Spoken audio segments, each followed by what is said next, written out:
resign today. We've all seen, Tobaski and others, they all resign from the party. Why can Talib actually resign from the party? Talib should actually take the bold step and resign from the party. Talib should take a bold step and resign from the party. But this guy is not going to resign from the party. You will never hear from him that I'm resigning from the party because he knows what exactly he is doing. But I want to say this to my fellow comrades. Let's come for Gambia, let's come for the fellow comrades. In 2024 or in 2023, Senegal, Battling Mizaj was part of Sonkonyola coalition. Battling was part of Sonkonyola coalition. It was part of the Sonkos coalition.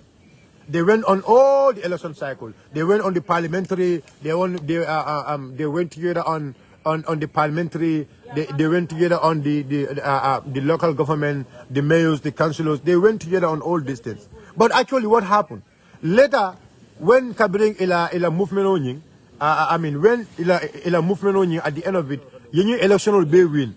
They have a very good number at the parliament. When they win all this election now, what happened? Battling Mizaj was the mayor of Dakar, the city of Senegal. Senegal the mayor, Battling Mizaj. Battling Mizaj resigned from the Sonkonyola coalition. He resigned from the coalition. Battling Mizaj went back to their party. Already they were having a political party, obviously. But the political party was having an alliance. They were having a coalition. And the plan was to have a coalition for them to go together to the presidential election. But Battling was out. In fact, they were even in prison. Battling law also obey. What happened? What did they achieve? And because Battling was I told you about Bakang, but what happened? What did they have in the election? But Battling, but Battling Mizaj and the people, they resigned from from Pastafla coalition on Yinkono. Kabri resigned from Pastafla coalition. What happened? Mogela resigned from the Pastaf coalition. Mogela resigned from the Pastaf coalition. Battling is a mayor. I want people to understand. Battling was the mayor. I want this to be very clear. Battling mayor. It was the mayor of was Dakar of Dakar. Atlem Dakar in Kola mayor. Imagine. I want this to be very clear. Atlem Dakar in Kola mayor. Come like Talmamed Bensouda is the mayor of KMC. Battling Mizaj resigned from the movement. I just want people they think we are frustrated. We are not frustrated. We only talking about the truth. We're only talking about the truth. But Mizaj and the others, they resigned. A lot of people resigned from the coalition. What happened? That does not stop the Sonko and the movement to move. And in fact, Sonko was in prison. Sonko was in prison, Jomai prison, but Allah after Menkela Ale Woleke. What happened? Sonko and Jomai, they become as the president. Today, who are the president of Senegal? They are the president and the prime minister in Senegal. After Battling Mizaj and others, they left the team. So it's a very simple thing. So if Battling Mizaj and the team, those people have to leave the Sonkonyola movement on you. Wole Sonkonyola movement obula. They left the movement. They left the movement. When they left the movement, what actually did they do? O Martin na comment, Kafoko, Wonyaka Winomen Kemake. Mojama Ballet Botango, Senegal Jang. I don't want to use Malefka Jama. Senegal Jang, Dakar in Jai fee. Dakar in Jai fee. A mayor of a capital. Hello, Talib is not the mayor of capital. No, the mayor of capital, the most populous. The population of Dakar, the most populous city. The most populous city in Africa. Senegal Jang. The mayor, the unelected mayor of Dakar, Battling Mizaj, I Sonkonyola coalition obula sata. In fact, even when to Macky Sall and others. But what happened later, minute after later, he went back to their movement. But what happened?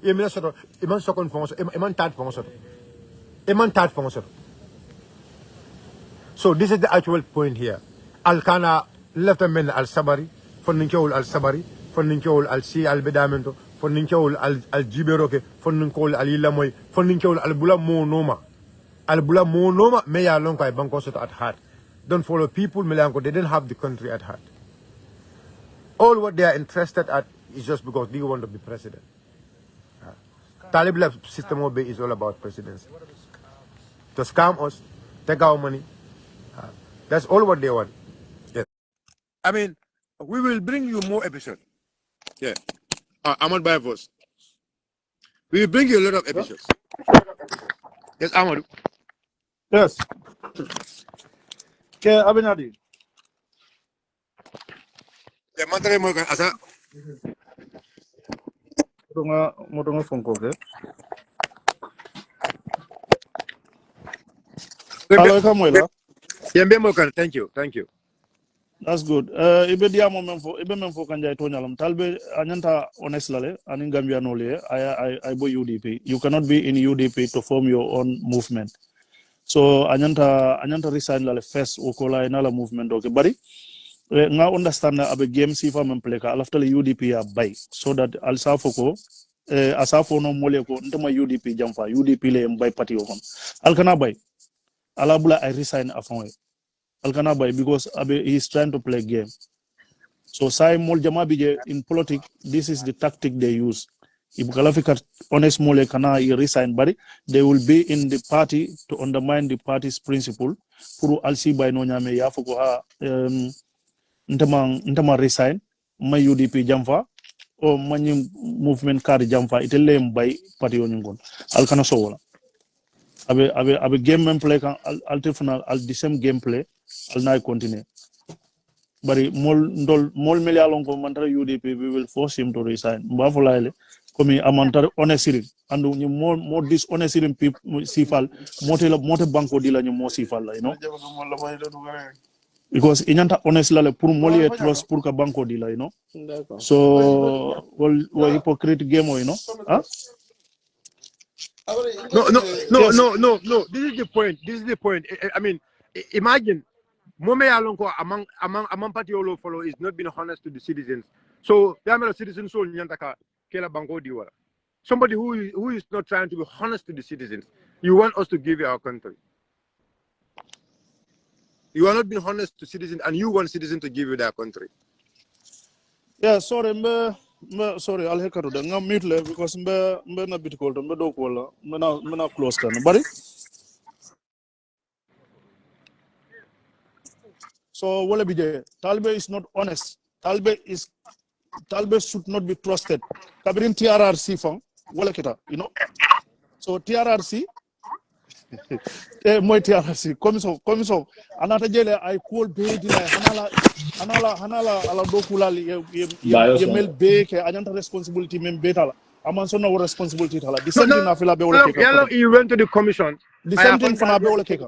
I found that in the commission order. And alamol ka fintina ha talib ten. I don't want to the left tala would do back. The commission would Gambian call level because a leader the only one thing, and I keep talking about it and I will keep saying it. Well, you Talib doesn't want to take responsibility. Even a mayor letter killing letter of mayor longo. It telephone call Kalako Ayasafe. You Clark wrote a letter. You are telling people that exactly that is my point. Of that letter. A leader who cannot take responsibility. So what a banko leader no? What a banko leader no? So, but before he formed his own movement, he should resign UDP first. He should be honest with people.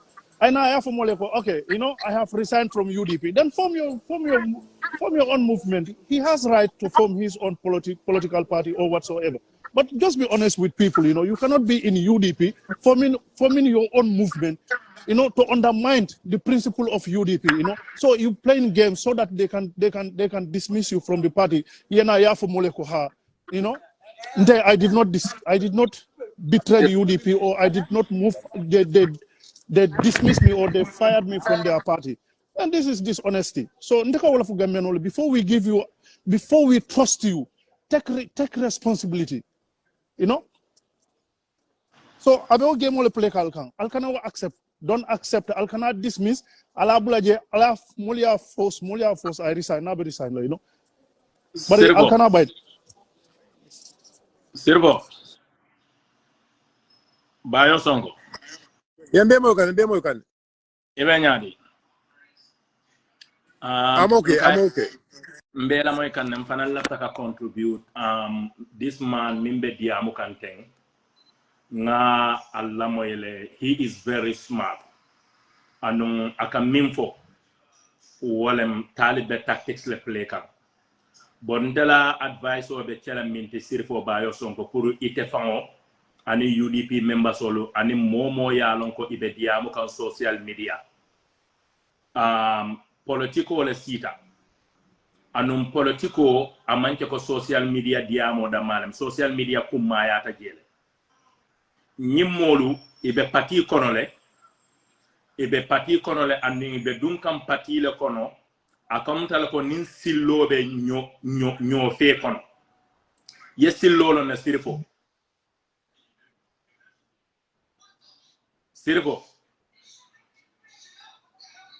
hello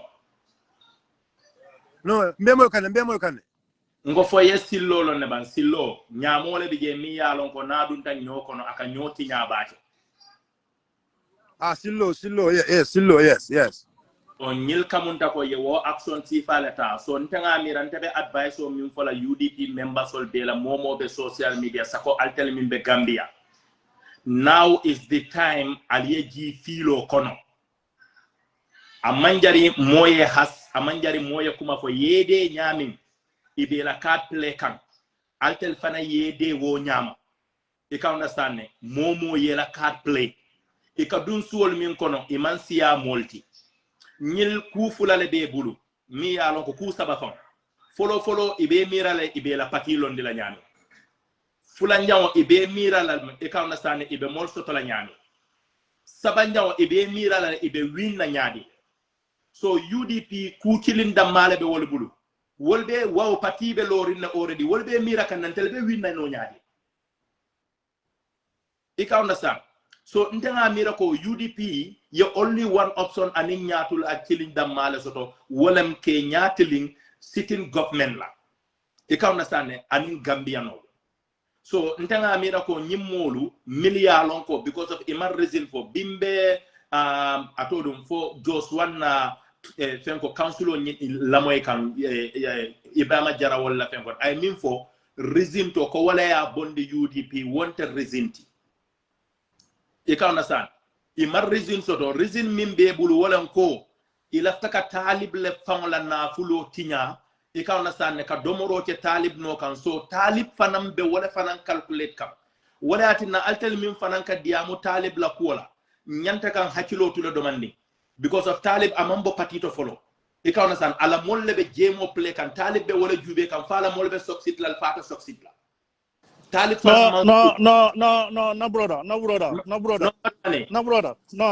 no brother this nyimbe larin kaita ko yola kan so kafoko talbela no just allow me to come kafoko talbola molle be gameplay kan they are playing this game with talib so you cannot exclude talib from this game talib is the one playing this game sorry imanna kumo moy because la for the first mol melbe be nandiro la num on behalf of talib nyaabe belale momo nimbe safero ke kan social media momo nimbe kumo foka momo nimbe diamga talib nyaabe belale and he did not stop this from happening so iman taran na kumo moy ka yes talib nyilmin bebe ke kan talib lam momo sabal famo yin fole ramu sabal wol yin fole before nyimbe start la kabrin tuuti back malo fa ya understand but moy dal wala talib resign bonsoir you can understand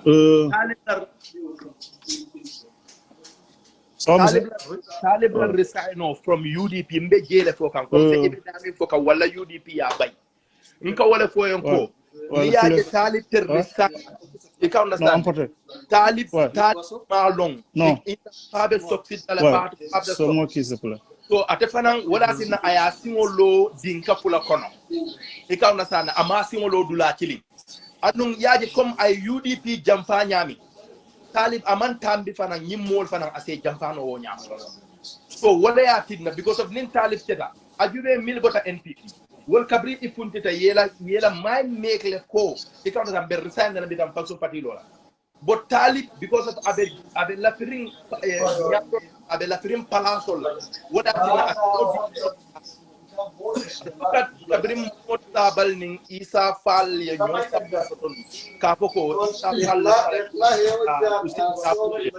isa fal funtita wolto immediately ala kilo ikawna san ayala decision o me baren ka dalin ko wala ko amante ko talib manta talib la be nyilbe ko mota wo fono atele nyimbe sabu atele nyimbe kos barin kamin fo ala resign baliyabe dami wolam ko yaaje amar resign immediately because aka jibe for abe mol sotal al fate mol sotal an ka jele explain yi so nama exactly nama mol soto abe reconciliation ole nyilla from UDP pour maybe around 5 years wala fenko ikawna sa as a continue so nyinde be tieri andu talib yala kartati nyala already nte I have so very high confidence with Talib. You can understand. But hada badingo ni mu nyaton koti inyanda ka role model lati inyanda ka quality le soto. So wala tin nasirfo wol min fanan ka diamu social media ni be diamu la ay manyana ka diamu with anger. Inyanda ka kumol le fo min se mol sensitize no. You can understand. Ka point on nyine million ko ibe wala address la comme mol kam min foko Ousainou Darboe ameta dula nyine la le. You can understand. Palaso nyine la anyanta ka boje. Sirfo wol nyanta ka wo point on le address. Na tandi mol la ko UDP manche ko constitutional le bije mi yalo ko time limit lem wala banko la nafulo wala taxpayer sol la kodo ika wolle jo UDP ngo hannatari mol lafta Ousainou ye daha hannatari yalonde manke UDP kat bar hannatari mol lafta Ousainou ye daha al lafta modoyena anyanta ka respect wala kono anyanta ka nyine nyale ma me yalon ko you don't have to bully the old man allow me to come. You don't have to bully the old man. You don't have to insult or disrespect him. Because at one point, this man put his life for this party. You can understand. When Atel Bije, Alnala family be searing, Albe Domoro Alkuno be fala. This party person put his life for this party. So if you want him to leave, I'll delegation of form. Go and meet him. Let me finish. Wait 1 minute. Let me finish. Okay. You can understand. I'll delegation of form. Go to him. Beg him to leave the place for you people. But not Yaji Lamol Binaka. These people, and they are insulting this man on behalf of you. You cannot come out and address that. You cannot come and tell that person to stop. But simple insult on you, direct on you. If you family. So but they are insulting the old man who can father you. Even funti kaw address, but it that insult on you, on your family. This is the reason I resigned from my position. This is dishonesty, and this kind of people, nobody should entrust them. No, I campaign for Talib. I use my own car, my own fuel. That was the day. Okay, nkon lafta ke ma koy wolton ka fo ko yon so demandi yale walat nanko leader should be a nyanda ka role model lati and nyanda ka leadership quality sotol. Let me tell you Talib fon be min challenge kan woman ke Ousainou Darboe de wodum Adam Barrow lati Adam Barrow gambianol kam mina fo Adam Barrow molba nenna molbe kumo be fola annum power babul everything be babul so akamuntale ko Talib nata jeta president on the police ol babulu soldier ol babulu nimi ya neng abe kudo la exactly.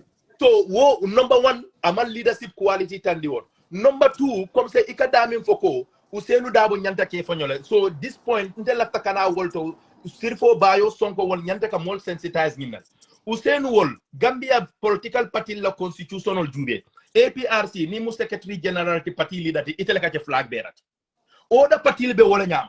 But Ousainou Italiana constitutional deyale ye this opportunity buladi young people on mil be mil kana incoming pour sekeno president flag bearer ika apply. So saying Ousainou for Cabrin 2021 bota fatele flag bearer tiba. No. Amanje flag bearer ti. What I say nyinin diro lem because of I have include more konol ayani anyandi. So say ni wo nyinin diro be cheering. Ika understand iba fula nyaari la step out. Ajakalo warra Ika understand wo ima Darboe. Bonsoir madame. Ça va? Talib won la problème mo be dami. Leaders should have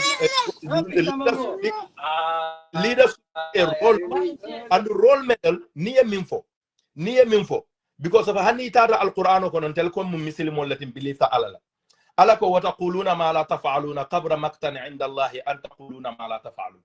So wala atina alkana kumo fo alte min chenola. You can understand? Alkana kumo fo alte min chenola. You can understand? Womu kom junube balti ku bale mansata la nyati liola. You can understand? So nin talibu lota ako nin useni ye nyinindi roche atete nyinindi roche la. You can understand? Ayala leadership quality tinyawot. Number 2, because of kumale for ayalono ko tonya ate o decision o tanola anata murunta. So molye wole tandi ko nin keta molle nyaton koti. You can understand? Ase molle fengo mil fanan ka foko usenu te nyinindi roche nole ate carte ate sotoro chenola nim molye alonde ate talib faula believe me wol. Woman soto misilimo manya na ke mira wo nyama. You can understand? Ala koloko la tadri nafsun maza tahsibu gadan wala tadri bi ayi ardin tamut. Ala koloko hada badi man soto mi yalon ko some itebe Minnesota. Adu nila mate baluri mi yalon ko itebe fala muntode. So say ni misilimo ka loy ka foko ni nyazo. Mol be janne mi yalon ko ye visa ni how many times i maso. At the end itate yaso do munana ni dara visa ni sinya kile ka foko ala mante harje ni nan taso do no. Alamante harje ni nan taso do no. Dol tara tubab du ye deport na. Munane ima foko tara tubab du sinya kile ne yen deport lan tita ko de. Bari non mun nte Gambia funding kele nte daji ko menjela so mote banko dino la ni la Go ila Vipers. ya yes abita sis la lion Go now UDP boy. Now UDP. talib be derin ne talib la mol be derin Yala membership card o topoto na UDP. ijita ground no o kan problem ibela underground wokola no problem be diam la le duma My brother, what so 5 minutes. Like I don't Talib for a problem, man. Don't we have no problem with Talib yala patio form, yeah? The only problem, man, the Talib is a hypocrite because you cannot be in UDP. You came out, you can't go. That is my point. Yeah, that is exactly. my point. So be a man enough. Talib have to be a man and resign from UDP. I can't about the UDP abai. UDP abai. I excuse you know. So exactly. Nangal nyinen ka one question. Ni be la suo kono ela korda kono. Yes. Suo jompeta nan adunte la korda kono. Ibe mena kala. E ka baile. E ka try le ya ba yeah. Bari e buga foko o suo le jomp e tara kon ko wonde. Yeah. This is common sense. Alanga nyina talib la. Talib be minke kan aya kele. Alanga ji banko kan ngado ko te ngande. No, brother. We cannot take no Talib. Yalo no they are playing a dirty game. We cannot sit and say Nadina Talib. Go down. You play the same dirty game. That's what we are doing. Tolni dirty game playing kanala ngaf mole ko memu tonyati. But sino linga nyaka Talib na mol. What they are doing, that's what Barrow did. Yalo Barrow sifale. Yalo mimbije. Ndara Gambia le. Nte sirfo bayo songo fele. Yeah. Nkata yala anunka me sirfo knows me. But mimbije Gambia no pour information of an wo sate kono. Raji jaje mol kare fo do mandin sa King FM. Ami wo muske ba le kala moy. But funding ko wol be busy rinne. Ni diam ta momo I don't even listen to news. I know. You can understand. So what are you non koenko? Nka diamo ni social media minto. No, nga like a point of for them. Men ka for social media. On the ground is different. I believe that. But coming for them. Ibita to sate house to house. Nanga example odi la niaje Yankuba Dabo asosita campaignola. Yankuba Dabo la rally politique wato nteboda janne nboda America la ntara nga campaignos. But Yankuba amante ko every day le fa ka campaignos. But they started to house. I know. I vote min pool. Yeah. So yeah. Sometimes nika moka kumo fo ika respond. Mol fanan because ite ka respond on minke mol ke la moy tela. Amanje ko ite be mol force la wala ite be mira la mol yele. Ibuke mira mol hakilo. No brother, ima understand. Ma responsive amena motina ay wulia kamol letala yetara sirin imam pintina ye different yalo mo fanama right no fala is true. So when they come and lie so the man so executive sol wolum ye message o min funtindi milber resign can ke tentu ke jayi.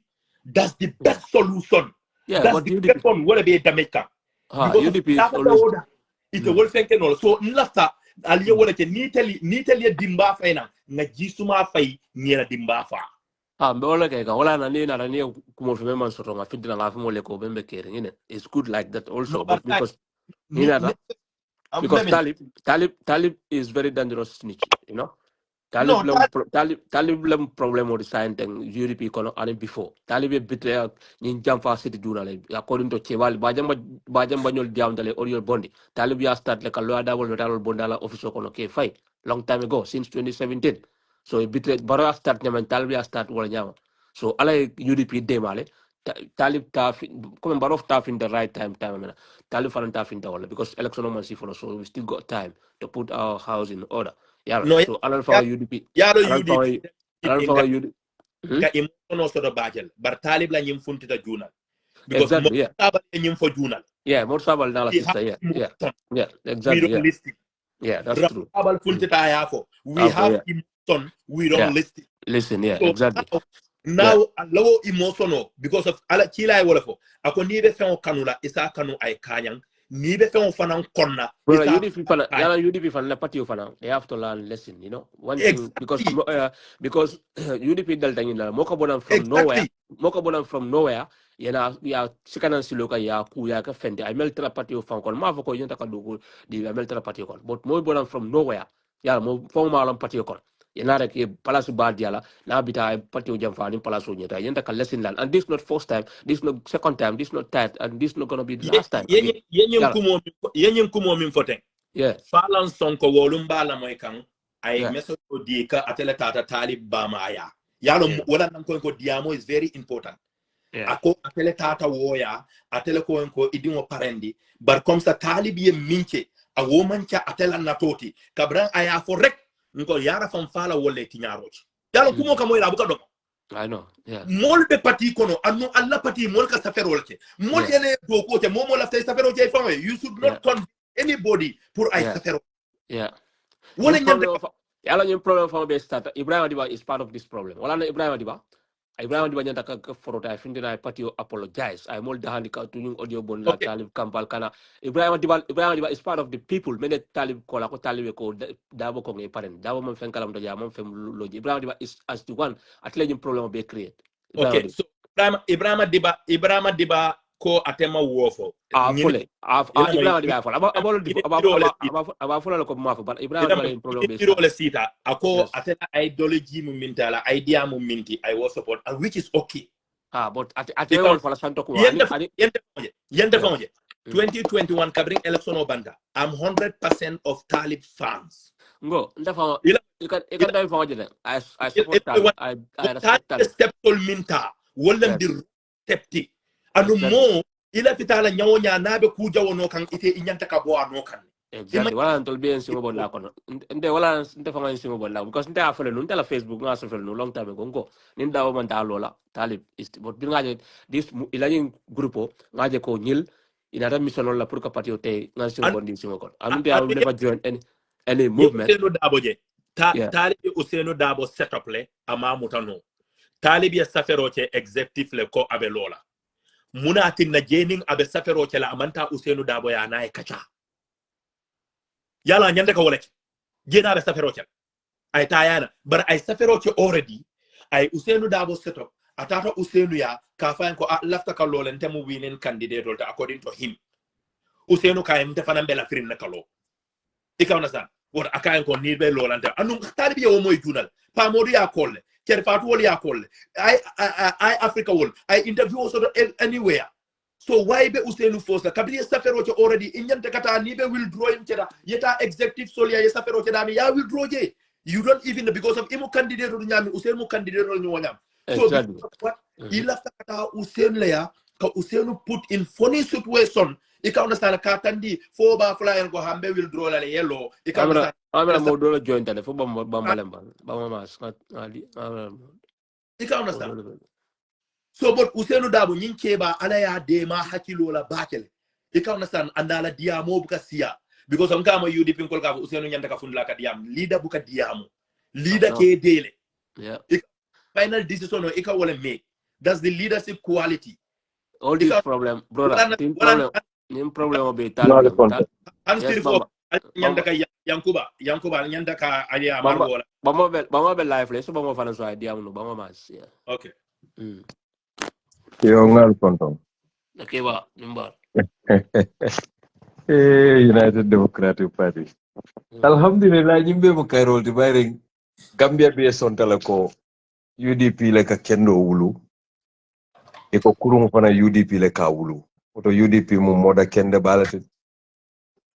Mbebe mfola atolu politician olie aninga atolu menu ka UDP fasa 2026. Tolu nyanta Adama Barrow bondi lale. Nga Baba Hussein Tambinde. Inshallah. Doko bembule doko men kumayata baki. Doko bembulu doko men kumayata baki. NPP nkolo be dewunding. Problem babe la kafo kono. Banko mantano audit report sol be janjanding. Corruption be puntum pantankan everywhere. United Democratic Party. Alinga barola mansakunda wanyari. Nko. Dindingo me ye sanjit sabasoto akabori. Ite wonin denano lanola. Alikana sembo di molla menu man sembe so. UDP mbato lellade. Assalamu Bile alaikum. mutalibi wuluta bile ma wuluta. Anala patio. Anala kafomol. Nga for a welcome to the arena. Ndolol de meta nyobaru luo konolde. Anu nga nyobaru nole. Nga dongo fanan no. Nga mbiri mbaja fanan no. Sa nitol fanan nate kafutamma. Ndolbe korosila. Foi nata pour ka barole bondi bang. Foi nata pour kantolelo attack. Ni ndoluma. Ndolu UDP ndolu ben noto le ndolu buka bon noto. Bari ni nyati limbarola. Then we have the same goal. Ntebe odron na fono la UDP dingoli. Alinga concentrate on baro. Talib ndolu manke talib la majti. Na man kilim fa. Afarasi tan ndolu bala. Ali wolonje ko. Talib la kafo kono ala bejube kunto ngoto neoto. Jumale bije mangto la kebal fa ngol de. Mbe poroci ndolu poroci jumale bije men si lo non te fe. Ale example ota wala doro yalo UDP nta manke fendije nta manke fendete peng nta mu poroci olti Atlanta ambassador invading alinna kebalu da bondije Bakari Sisla alinna kebal da bondije talibula kampo mu mobe kabirin tombo wo Ibrahima wo Kalafa wo all of these people jumala bije me yente no political nobody. So what akan jahalile sometimes nin kalje nin talibula mol fenketa ndol nga fenke jan we don't have time for that. Talib, welcome. Talib Bensouda. Malam foka mwele barine kadiam. Welcome to the arena. We are very happy. Welcome to the arena. Bari, United Democratic Party. Ntolbe memfole wole munyuntiko. Niye UDP daji ko ini wole funtita. Dani be baro kelele la kala mansa kunda fero beke kala mansa kunda boy in 2026. Yemen kara UDP nini wole funtita. Na modu kota wole mistake ko menke kana okede. Mennu farasita koy be ñatilin nan to lele yenkele ngeen nga one question na Talib still in UDP fansung movement law yo ñaari no Talib yalo c'est la politique mu stratégie la Talib la ta sympathie la pour nga kamfa nga bay hani nda bay ngo ate a fansum parti yo le saying ayita di dunia be la katen na ka fokon ay nalaf tatalaita yalo niya korosiro ke NPP yenyi strategy le use ke ba mari bojanka ke ba mari bojanyo le ko bele kata kari nyol risantale kari nyol sawuntale kari nyol fenketale ke ba mari nyol NPP leta da male safe ka fo ya lal fan explain otherwise mbe alla position o dilal yela position o di bari me bay biri batata munema ifon ma fo resign.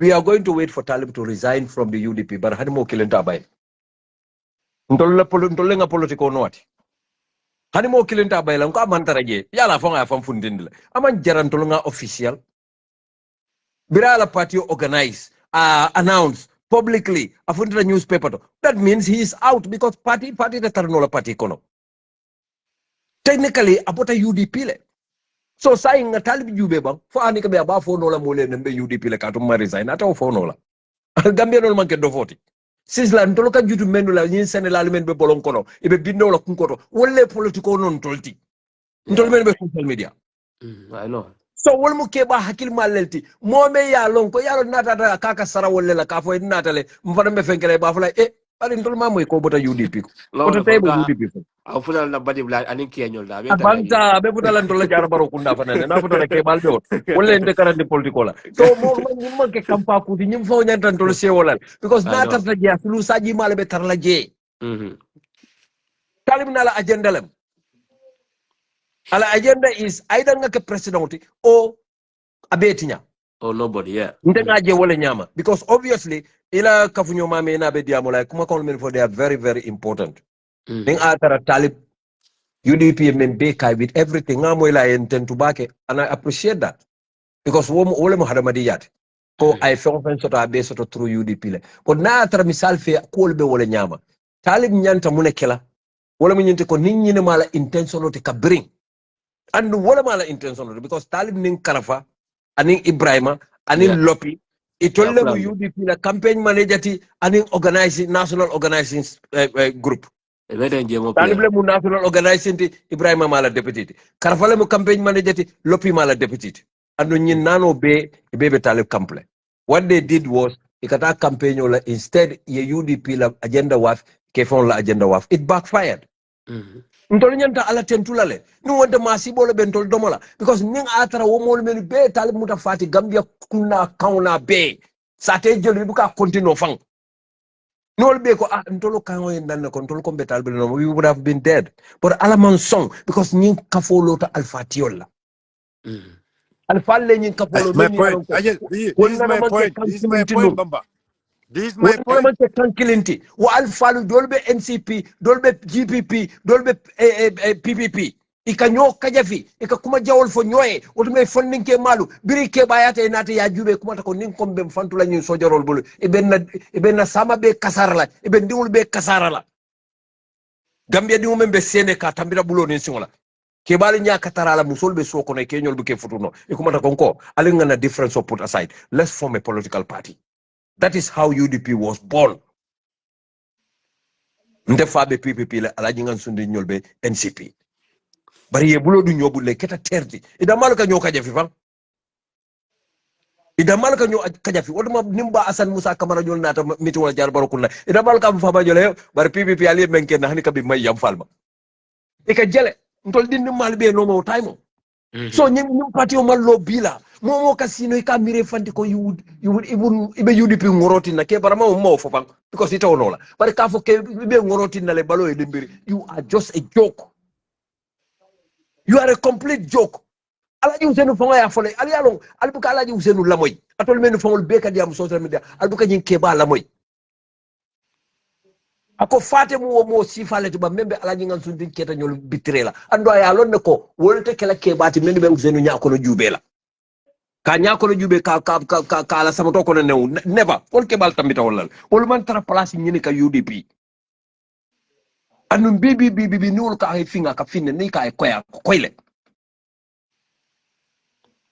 Alaji Usenu tante UDP ala ta claim la ka tam UDP to nyale mo bunyani hormo baye katu ay sacrificement to Gambia no politician has ever done in Gambia's history. Ay sacrificement to Gambia a politician man soto Gambia la tariko kono kabirin sa do fo duma me yake andi man politician de menta mi dalaji Alaji Usenu gave everything including his profession ala finance ala nafulo ala dokuo everything a big di Gambia lale woman da wala atata Gambia e kasola le ana dimo bebe sel killing nim modo le mata be pisal le abe give up la but ake mira kanwala ay mendi nyinke balla ko ilatan na le ntela kanwti nyala he did everything Alaji Usenu ni ba balay camera yete le kanu mo beti wala talibta wala talibta mu barindin kontrolti bare wallahi billahi tallahi mote Gambiante be mem fasala against Alaji Usenu muko emo barako ka ndafala UDP no because nda amanke ko ntebe Alaji Usenu noma ntebe foreyale noma hande ma dingo yalo momenu ke siso konko ndem foro dingol dem fenkete foreya manke dato ka fo da man ni gol bol ka fo foreya mu kawleti ni atra misal fe ko mol kante nenne ye nango men kendele ta kele talibula ye tumo men kendele ta kele talibula ye kala no men kendele ta kele talibula ye no men ka alaji usenu le te half kelandela nte kamira wala nyama ka fo UDP dino le kan ne wara mo ko tan le kan ne ye nango men ke opposition no le no men ka alaji usenu le make mo la gambia la kispri mo o fon le to yar UDP kama talib fon le ite audible le kan nango men ka alaji usenu le make mo la gambia la tare ko kon talib so fon ye kala no men kala ye talla no men kala make mo la no yalonte ta fala ko talib buka moy ko e quand même fala ji usenu ma menu ka support ayo moy le several times and normal people na han click ka fo ka la stop exactly but that is fine wo mo talibulati that is fine ndolla ke baye yamar menna alaji usenu ndol yamar menna ndol be bulala no ma ko momo bende la kanko no man la fe kalmo en ndron al kana mone that's what we ndol alaji usenu la kanko ndol do mando don't think social media na ke amela ko kundo talib ka be kalamta ka be because you know why ntani fenka la problemo nene fene ko la problemo ay MC Cham le kinkana MC Cham en ko la ko nyoko talib ko nene problemo stop social media you know so anything happen in social media talib ka be so you start running nana ma keta katament focal brother boy talib see everything yes Tesla mbatu nga fo la moy relali on this platform yeah nteni Musa Jammeh delegation o wulinde le pour ka molu ki talibia ala family because Mount Sara alaji Usenu la fam ndol mu party dingol lalti nga nyanto sotole nin na broda within the party nga kuja la karola mem man nyabo we did that yo bari iko nge la moy they made their decision imam muruna back to us ndol dum we are politicians yalon ko ku buka sata sama sato bay alaji Usenu ay freedom o din tollale ndol UDP dingolu pour ndol lafta me momen kala nabe nyim party o sambala nyato hanni man sarala